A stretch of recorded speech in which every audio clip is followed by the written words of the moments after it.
আসসালামু আলাইকুম। অনেকে টেম্পারেচার কন্ট্রোলার কিনেন, W3001 মডেলের যে কন্ট্রোলার আছে ওটা।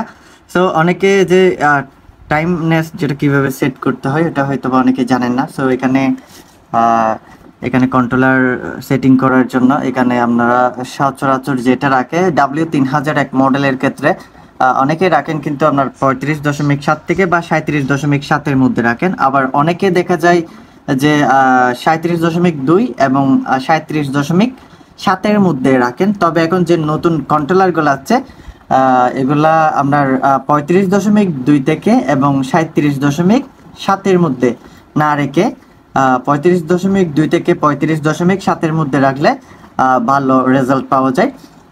আপনার ওভার হিটিং যেটা হয় আপনি যখন 37.2 থেকে বা 37.7-এর মধ্যে রাখবেন আপনার ডিম নষ্ট হবেই হবে। কারণ এই যে এই কন্ট্রোলারগুলো আসছে এখন বর্তমানে এই কন্ট্রোলারগুলার রাখতে হবে আপনার 35.2 থেকে 35.7-এর মধ্যে এটা সেট করতে হবে। তো এটা কিভাবে সেট করতে হয় আমাদের ইউটিউব চ্যানেলে ভিডিও আছে, অবশ্যই দেখে নেবেন। এখানে দুইটা বাটন আছে, এই যে বাম পাশের যে বাটন আছে ওটা চেপে ধরলে আপনার 35.2 করে দিবেন, এটা চেপে ধরে এটা আপ ডাউন করে।